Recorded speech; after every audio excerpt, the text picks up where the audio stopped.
bonsoir à tous. À la une de ce journal, au lendemain de l'élection présidentielle en Guinée-Conakry, de vives tensions sont enregistrées dans les fiefs de Cellou Dalein Diallo. Le principal challenger du président sortant Alpha Condé s'est autoproclamé vainqueur de ce scrutin. Mais les autorités compétentes n'ont pas encore publié les résultats officiels de cette élection présidentielle. À suivre dans la page internationale, un parlementaire français tense la politique française étrangère, notamment sur la détérioration de la situation des droits de l'homme au Cameroun. Vous l'écouterez en ouverture de ce journal. C'est un désaveu cinglant pour des ministres camerounais chargés de la mise en œuvre de la collecte par voie numérique des taxes douanières sur les téléphones portables importés, après avoir suivi sur Equinox Télévision l'avalanche de critiques venant des experts, la colère des consommateurs réticents à payer cette taxe et l'opposition farouche des leaders politiques. Le président de la République a rejeté ce mécanisme et demandé la suspension d'une telle mesure fiscalo-douanière, mais des questions demeurent dans l'esprit des Camerounais. D'où vient la controverse? Pourquoi les éclairages ministériels n'ont convaincu presque personne? Ce soir, Equinox vous donne les clés pour démystifier les zones d'ombre, les incongruités autour de cette controverse sur une nouvelle collecte des droits de douane par voie numérique sur le téléphone portable. Nous en parlerons au cœur de ce journal.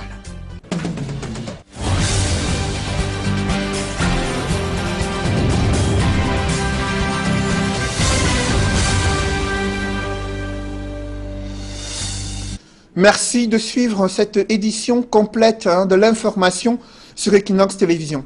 Mettons d'abord le cap en Afrique de l'Ouest, principalement à Conakry, la capitale de la République de Guinée, où des tensions sont enregistrées dans une partie de la capitale, notamment les fiefs de Cellou Dalein Diallo, principal challenger du président sortant Alpha Condé. Il s'est autoproclamé vainqueur de ce scrutin qui s'est tenu hier dimanche à la surprise générale. Pourtant, les autorités compétentes n'ont pas encore fini de compiler les résultats et de s'exprimer sur les vainqueurs officiels de cette élection présidentielle. On fait le point avec nos envoyés spéciaux Emmanuel Diop et Guy Zogo.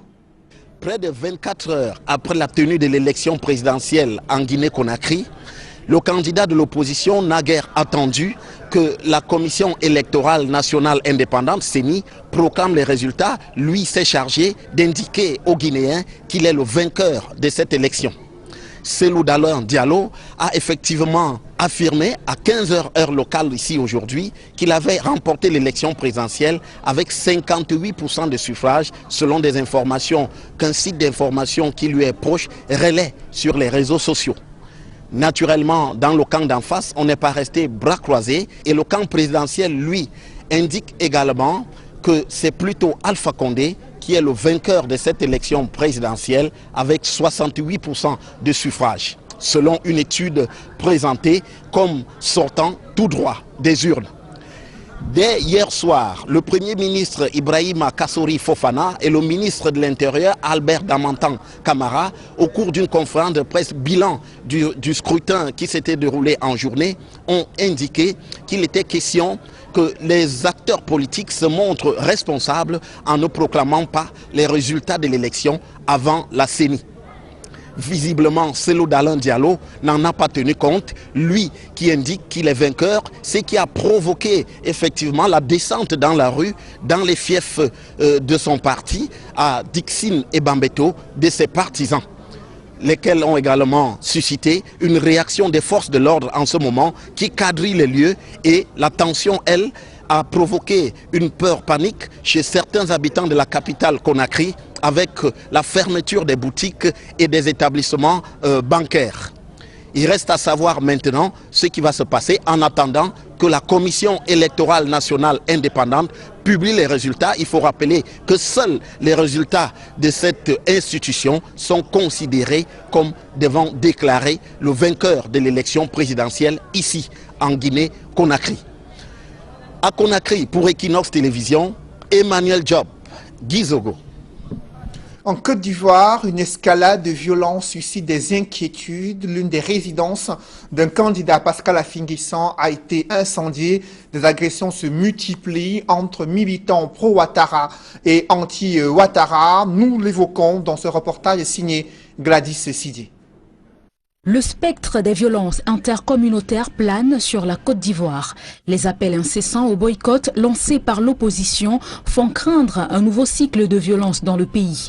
Des échauffourées ont en effet éclaté ce week-end dans le fief du candidat à la présidentielle à Figuessan. La résidence du leader du FPI a été incendiée à 150 km au nord d'Abidjan. Il s'agit des miliciens du régime, ceux qui sont entretenus par le petit frère du chef d'État et qui seraient regroupés à l'hôtel Sebroco et qui sont mis en mission pour agresser les leaders de l'opposition qui gênent le régime et qui fonctionnent un peu comme des escadrons de la mort. Moi-même, j'ai été informé très tôt le matin, avant la levée du jour, de ce qu'ils étaient en mouvement et qu'il fallait qu'on prenne des dispositions. Malheureusement, nos camarades n'ont pas été suffisamment alertes. Donc nous avions l'information.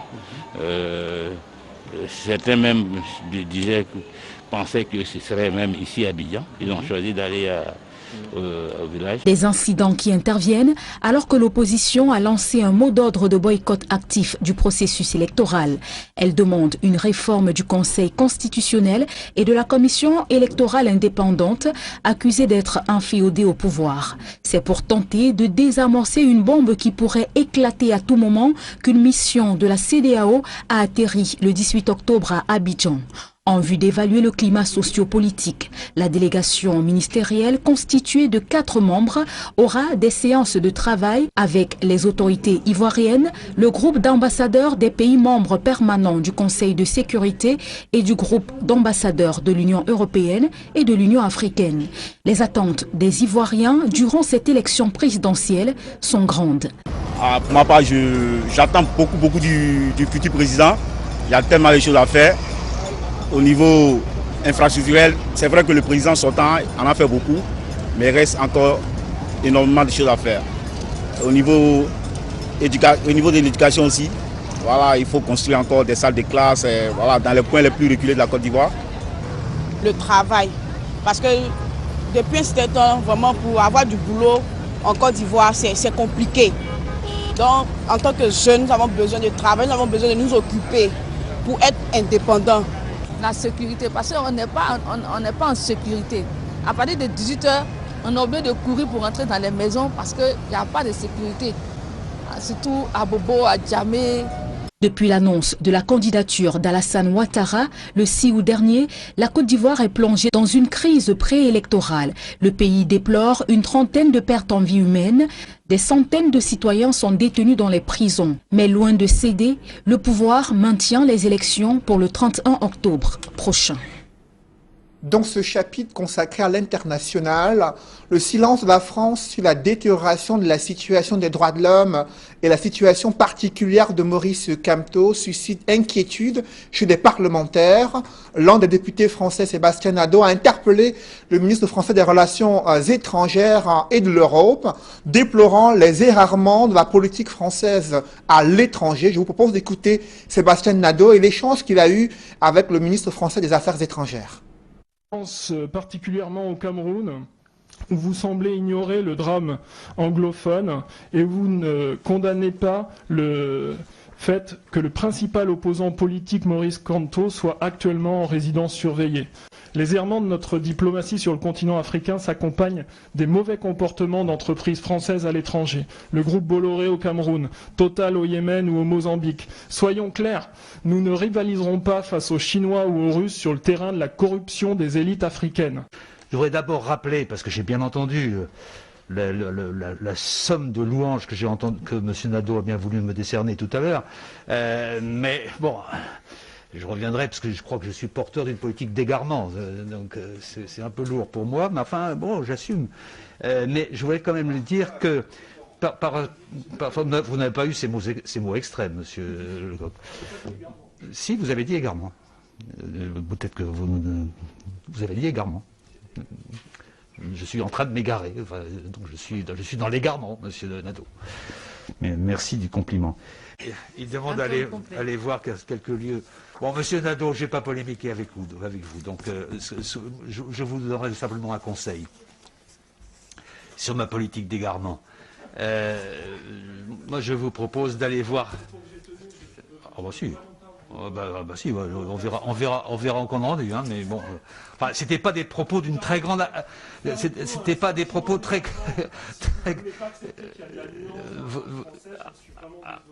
Non, quand on utilise des mots, il faut les assumer, monsieur Nadeau. Moi, j'assume les mots que j'emploie, mais il faut que vous aussi. Hein,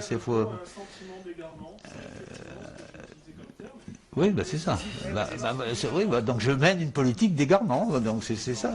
Bon, bon, nous ne sommes donc pas dans la même logique. Mais vous avez. Bon, écoutez, on se fera ensemble des cours de grammaire. En tout cas, donc je ne vais pas polémiquer avec vous, j'en ai pas envie. Ce que je vous propose un jour, c'est d'aller voir l'action de l'Alliance française pour le Sahel, de l'Alliance pour le Sahel que nous avons initiée. Et là, vous pourrez constater... C'était un échange entre Jean-Yves Le Drian, ministre français de l'Europe et des Affaires étrangères, et Sébastien Nadeau, député français, sur la situation des droits de l'homme et le cas de Maurice Kamto au Cameroun et le silence de la France dans le reste du continent africain. Et parlant du Cameroun, c'est une interview exclusive qu'il a accordée à la chaîne de télévision Equinox. Le bâtonnier Maître Yonder Black a dénoncé la malgouvernance qui gangrène le pays depuis une quarantaine d'années. Lui qui est auteur du livre intitulé « Et maintenant Maurice Kamto » apparaît aux éditions Lamartine. Il a tenu à faire un état des lieux de la situation socio-politique et économique du Cameroun. Morceau choisi à suivre à présent.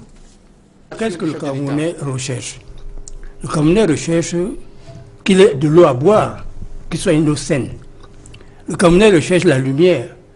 Le Camerounais recherche, nous quand on était enfants, le budget du Cameroun que la France avait pour le Cameroun était insignifiant. Mais tous les vendredis à l'école primaire, on avait la primaline gratuite pour lutter contre le paludisme.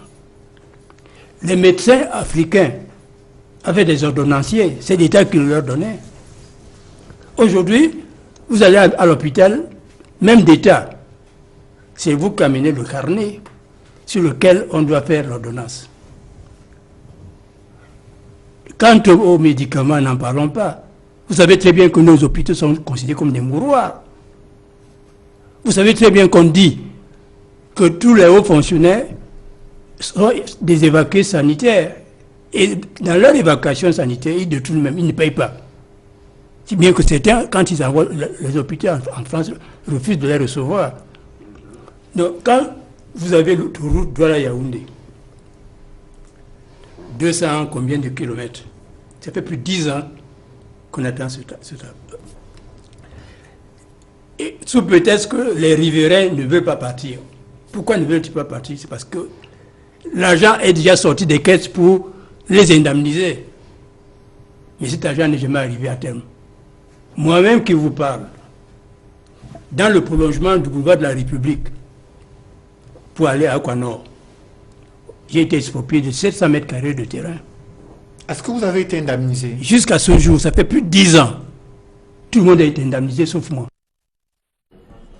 Dans les rues des principales villes du Cameroun, c'est l'un des seuls sujets qui alimente de vifs débats.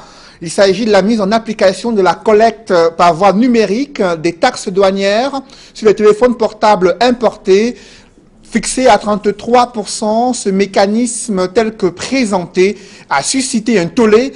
Parmi les premiers experts à monter au créneau figure Rebecca Enonchon, l'une des entrepreneurs tech les plus influentes en Afrique, initiatrice de la campagne Hand Phone Tax sur les réseaux sociaux.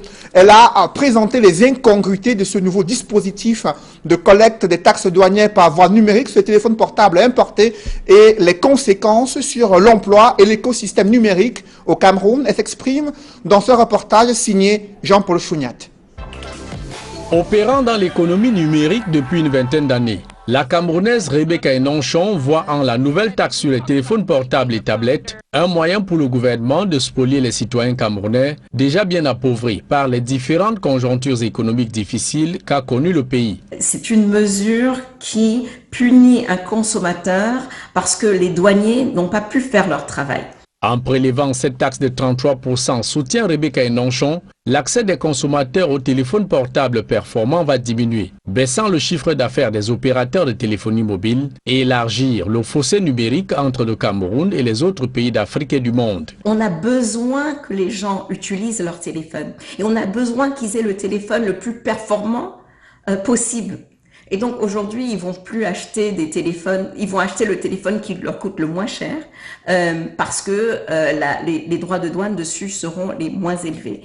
Et donc je pense qu'il faut réfléchir et voir l'économie et non seulement les droits de douane. Sur cette taxe de 33%, la tête du consommateur, le mode de paiement par crédit téléphonique converti en argent non encore autorisé en zone CEMAC, la mesure dépasse l'entendement humain, s'exclame la tech entrepreneur Rebecca Enonchon.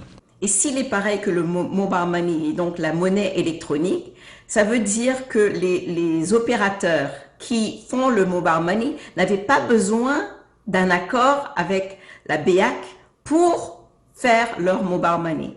Deuxième point d'ombre qui préoccupe la patronne mondiale des startups, le mécanisme de collecte de cette taxe. Rebecca Enonchon y voit encore un moyen de détournement de fonds publics au profit d'un groupuscule d'individus. Monsieur Zambo et sa société Arintech vont prélever 1,65%. Et donc, au lieu d'avoir 100% des droits de douane, l'État, volontairement, dit que non, les importateurs, vous n'avez plus besoin de payer les droits de douane.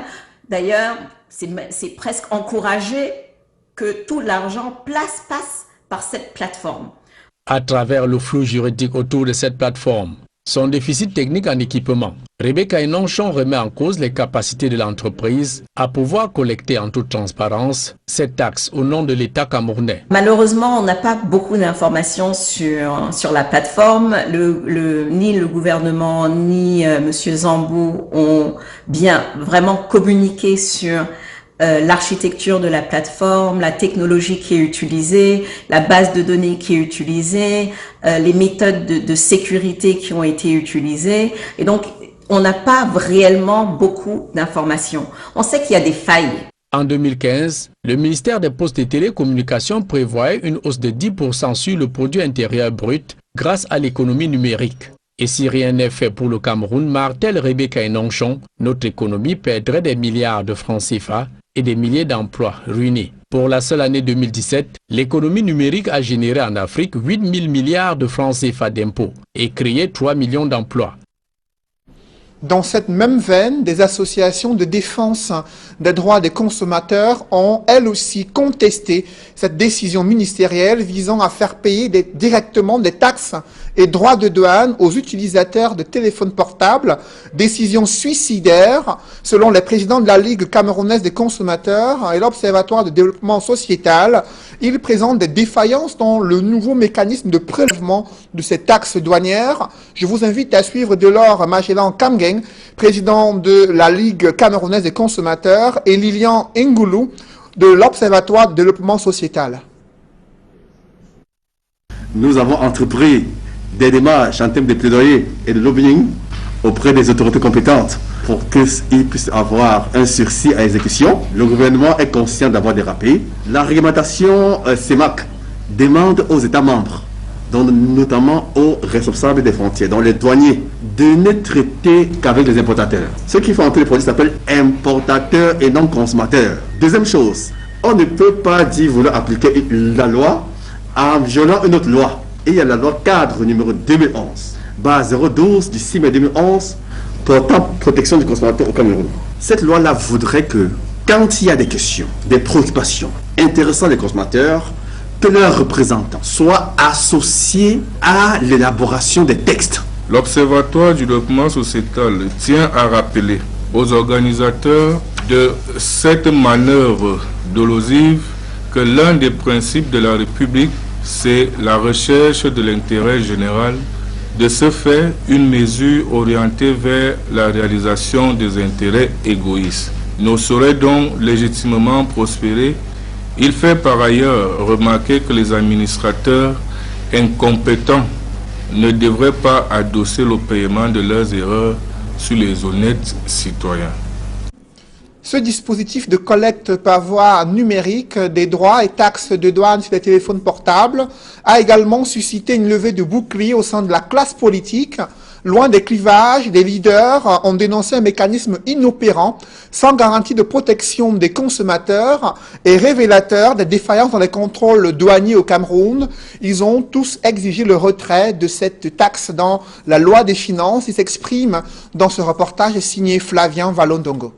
Des Camerounais dans leur immense majorité ne sont pas prêts à payer la nouvelle taxe douanière par voie numérique sur le téléphone portable. Les opérateurs, les importateurs et même nous, les consommateurs, les utilisateurs de ces outils-là, n'avions pas été convoqués sur la table de débat qui allait aboutir à cette loi. Voilà pourquoi les opérateurs mobiles, les importateurs se désolidarisent déjà. À côté des acteurs politiques qui redoutent cette nouvelle taxe, des opérateurs de téléphonie mobile sollicitent l'arbitrage de la BEAC qui reste mieux jusqu'ici. Pour l'Union des populations du Cameroun, si l'État peine à sécuriser ses frontières, il est hors des questions de ruiner davantage des Camerounais qui vivent sous le seuil de la pauvreté. Le Camerounais a son pouvoir d'achat qui ne lui permet même pas de vivre décemment, sauf pour ceux qui sont dans le camp des ayants droit de tout et qui prélèvent à tout moment. Prenez seulement les parcs automobiles de tous les ministères et des directions générales. Si on les liquide, on aura suffisamment de réserves pour résoudre le problème. Deuxièmement, je crois qu'il faut qu'on change de paradigme économique. Nous ne devons plus être dans une économie d'importation massive.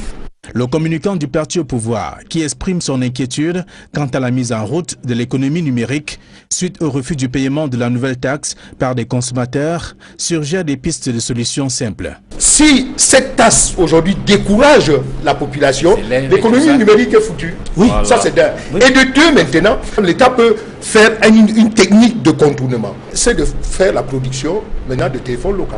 Pour le MRC et alliés, au regard des faits, pense que la malgouvernance actuelle favorise la corruption. Elle qui est un échec pour le régime de Yaoundé. 95% des smartphones et tablettes au Cameroun n'entrent pas par les bateaux, par le port. Oui. Mais c'est par air. Le dispositif que l'État a déployé de la douane au niveau de l'aéroport, c'est ce dispositif qui ne fait pas le travail. Si le pourcentage à payer par téléphone fait problème, reste que la communication faite autour de la taxe en question ne garantit pas la compréhension des consommateurs. Qu'est-ce qui garantit aujourd'hui, M. Nouféré, que vous arrivez tout à l'heure au marché de téléphone, qu'on vous vende un téléphone à 150 000. Si on vous vend à 150 000, vous payez 33 000, ça veut dire que le coût... Suite à toutes ces explications et récriminations, le boycott du paiement de la taxe semble prendre le dessus au sein de la population. Et des parlementaires réagissent à la suite de cette décision du chef de l'État de surseoir au recouvrement de la taxe douanière de 33%, laquelle devait être imputée aux utilisateurs de téléphonie mobile.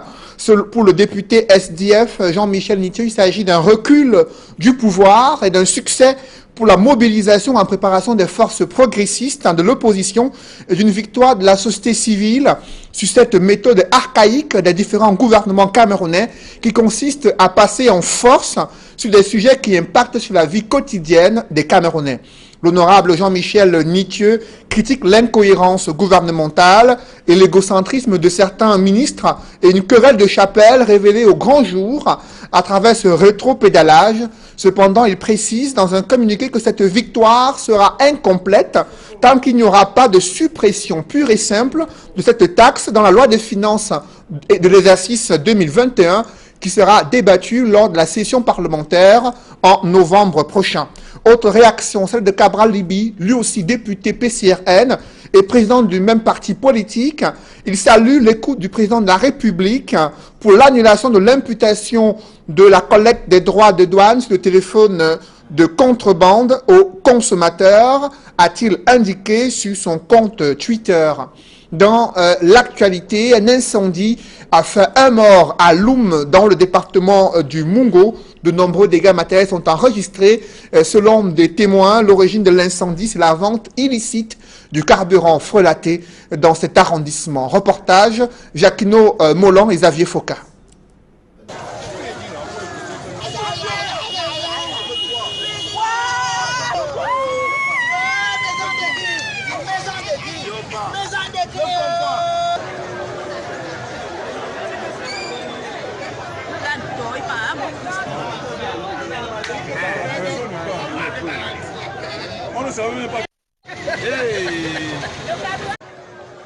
La foule est ahurie et des femmes inconsolables.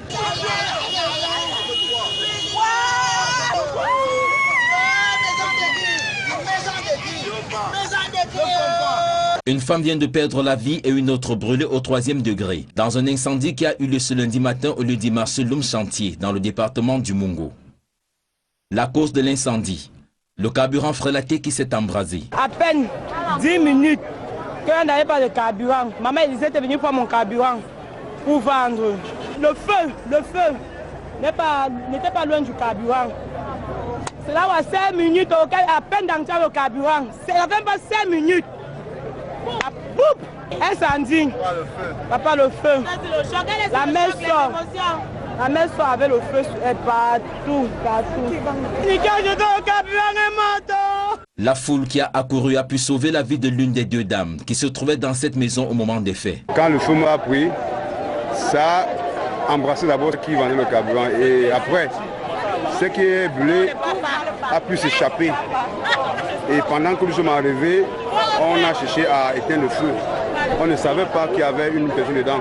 Ça peut avoir éteint tout le feu. On s'est rendu compte que Sieur Mani, Maman Eli, Mimi Maka, qu'on l'appelle souvent, était couchée dans la maison et elle s'est calcinée complètement. Le sous-préfet de Loum, Zoua Pascal, qui a effectué une descente sur le lieu du drame, rappelle ici le caractère dangereux de la vente du carburant frélaté, une activité déjà interdite par la loi. C'est une activité extrêmement dangereuse. Et le souci de l'État a toujours été de faire en sorte que la vente du carburant ne se fasse pas dans les agglomérations. Et même le transport du carburant, en réalité, ça se fait par voie maritime. Nous condamnons fermement cette activité et je crois qu'à partir d'aujourd'hui, on va encore revoir tous les réseaux de vente de ce carburant. À Mélon, c'est toujours dans le département du Mungo. Ce sont près de 200 000 litres de carburant frélaté qui ont été saisis dans cet entrepôt par des éléments de la compagnie du Mungo Nord. Une saisie rendue possible grâce à la collaboration de la population. La population nous a donné un renseignement selon lequel des gens étaient installés ici et qu'ils faisaient de la contrebande des produits pétroliers. Nous les avons filés depuis à peu près 5 jours et le renseignement, Dieu merci, était effectivement bon. Nous sommes tombés en garde aux abords du dispositif et lorsque les camions sont entrés pour livrer le carburant, nous avons donné. Le gouvernement est engagé dans la lutte contre la vente illicite du carburant qui fait perdre à l'État d'énormes sommes. Les usagers aussi paient le lourd tribut de cette activité, tout comme toute la chaîne de distribution. Ceux qui font ce genre de contrebande ne payent pas les taxes parce que le pétrole qui est utilisé dans cette opération est défiscalisé. Et après, lorsqu'ils mélangent donc ce pétrole avec du gazole, du super, c'est clair que c'est des laboratoires. Soit ils se retrouvent dans des proportions telles que lorsque nous faisons des analyses, on se retrouve dans des plages où les paramètres sont ceux du gazole ou du super. Mais petit à petit, ça abîme les moteurs. Ça abîme les moteurs. Et l'État perd en termes de recouvrement de taxes. Et même en dehors de l'État, les marketeurs qui sont agréés, qui travaillent normalement, à leur niveau, en termes d'économie, eux ils ont du personnel, ils paient les impôts d'État, donc c'est une concurrence déloyale. Le préfet du Mungo, Yves Bertrand Diana, est descendu dans l'entrepôt où a été saisi le dit carburant. Alors que le gouvernement est engagé dans la lutte contre le commerce illicite du carburant, l'activité est plutôt bien répandue dans plusieurs villes du pays. Parlons à présent des femmes rurales formées à Massok-Son-Loulou sur la mise en œuvre et le suivi d'une pépinière pour le cacao. Les bénéficiaires ont profité de la journée mondiale de la femme rurale pour interpeller les pouvoirs publics sur l'enclavement des bassins de production agricole. Le maire de Massok-Son-Loulou a promis d'y remédier en fonction des moyens disponibles. Reportage Rodrigue Ngassi et Marcelin Gransop. L'ambition est à la hauteur de la volonté et de la détermination qui anime la femme Lorega du village Ihound. Elle veut saisir toutes les opportunités qu'offre la filière cacao pour se faire une place au soleil. Le projet intitulé « Une femme, un demi-hectare de cacao » va permettre à toutes ces femmes d'avoir un revenu annuel minimum 300 000 francs. Donc ça va beaucoup aider ces femmes-là qui vivent dans une zone enclavée à pouvoir s'occuper de leur famille, s'occuper même de la communauté. C'est une grande ambition qui doit cependant reposer sur une fondation solide. La base de cette fondation est la mise en place d'une bonne pépinière. Voilà qui justifie la formation offerte par l'expert cacao du Conseil interprofessionnel du cacao et du café. C'est un préalable nécessaire. Pourquoi? Parce que dans l'autonomisation, tout commence par la production du matériel végétal. Elles doivent savoir produire elles-mêmes les matériels végétal pour la création de futures plantations. Beaucoup de chocolatiers commencent à s'intéresser à l'origine Cameroun. Ça veut dire que c'est un marché qui ira grandissant. Donc c'est le moment de prendre le taureau par les cornes. Améliorer, certes, le traitement post-récolte, mais beaucoup plus, intégrer les femmes. Science tenante, elles ont reçu en théorie et surtout en pratique tous les éléments nécessaires à la mise en œuvre et au suivi d'une bonne pépinière. En quelques mots, c'est que l'origine de la semence est très importante. La conduite de la pépinière a des étapes clés, telles que le choix du terreau, telles que la préparation de semences, telles que le système d'arrosage, le traitement phyto et même l'acclimatation et le transport des plants. Vous avez vu l'engouement et surtout la volonté. La volonté parce que tout part du fait que pour qu'elles ne dépendent plus entièrement des hommes, elles doivent se mettre au travail. Avec une tête désormais pleine de connaissances, la femme Lorega est prête à se jeter à l'eau tant il est vrai que la filière cacao est de plus en plus porteuse. J'ai essayé de travailler les arachides, le manioc. Je n'arrivais pas à m'en sortir, mais avec la formation que je viens d'obtenir tout à l'heure, j'espère que avec le temps, je vais m'en sortir pour le cacao. Et je pourrai vraiment envoyer mes enfants à l'école et nourrir toute ma famille. Le lancement du projet baptisé « Une femme, un demi-hectare de cacao » a coïncidé avec la célébration de la journée mondiale de la femme rurale. Celle du village Ihound souffre le martyre au quotidien du fait de l'enclavement des principaux bassins de production agricole. Ici à Lorega, c'est beaucoup plus l'enclavement, c'est vrai. Parce que la femme Lorega est une femme travailleuse. Nous avons nos produits que nous n'arrivons pas à écouler en ville, tout simplement parce que l'état de la route nous en empêche. Des pleurs qui ne sont pas tombés dans les oreilles de sourds. Je ferai de tout ce qui est de mon possible pour que nous puissions désenclaver ces zones qui constituent des bassins de production agricole et qui devraient donc pouvoir aider ces mamans à s'épanouir économiquement, financièrement, ainsi de suite. D'autant que pour l'année budgétaire qui arrive 2021, nous avons eu le quitus du Mindevel pour pouvoir acquérir un engin autonome qui soit un engin de la mairie qui va pouvoir de manière, j'allais dire spontanée, pouvoir travailler, aller élaguer les bourbiers, aller ouvrir les passages. Déjà attachée à plusieurs cultures, la femme Lorega mise désormais sur la cacaoculture pour sortir de la misère et assurer son autonomie. Le Conseil interprofessionnel du cacao et du café ainsi que plusieurs autres structures d'encadrement ne les lâcheront pas. Mesdames, Messieurs, c'est la fin de ce journal. Merci de l'avoir suivi. Juste après cette édition de 20h, retrouvez Serge Alain Otto et ses invités pour le débrief du journal sur le plateau d'Equinox Soir. Serge Alain. Suspension des droits de douane et taxes sur les téléphones et terminaux importés. Le député Jean-Michel Nithieu du Social-Démocratique Front demande sa suppression pure et simple. Il se félicite d'abord de ce rétro-pédalage du gouvernement qui, selon lui, est une victoire de l'ensemble des Camerounais, des forces progressistes de l'opposition et la société civile. Mais pour lui, le combat n'est pas encore achevé. Il faut aller à l'Assemblée nationale, que l'opposition s'y réunisse afin de pouvoir faire plier le pouvoir et empêcher que cette taxe revienne dans la loi des finances de l'exercice 2021. Une telle loi, un tel projet de loi sera examiné dans quelques semaines à l'Assemblée nationale et au Sénat, a-t-il indiqué. Et il y a aussi la réaction du député PCRN Cabral Libi qui a salué la décision du chef de l'État de surseoir, d'annuler, pour reprendre ces termes, cette décision ministérielle de procéder à une collecte par voie numérique des droits et taxes douanières sur les téléphones portables et autres terminaux numériques importés. Serge Alain. Voilà, madame, monsieur, c'est donc l'essentiel Equinox Soir, deuxième partie. Bonne soirée à vous, Cédric. Bonne soirée à vous, Serge Alain. Rendez-vous demain. 20h. Dans un instant donc, la suite. Equinox Soir.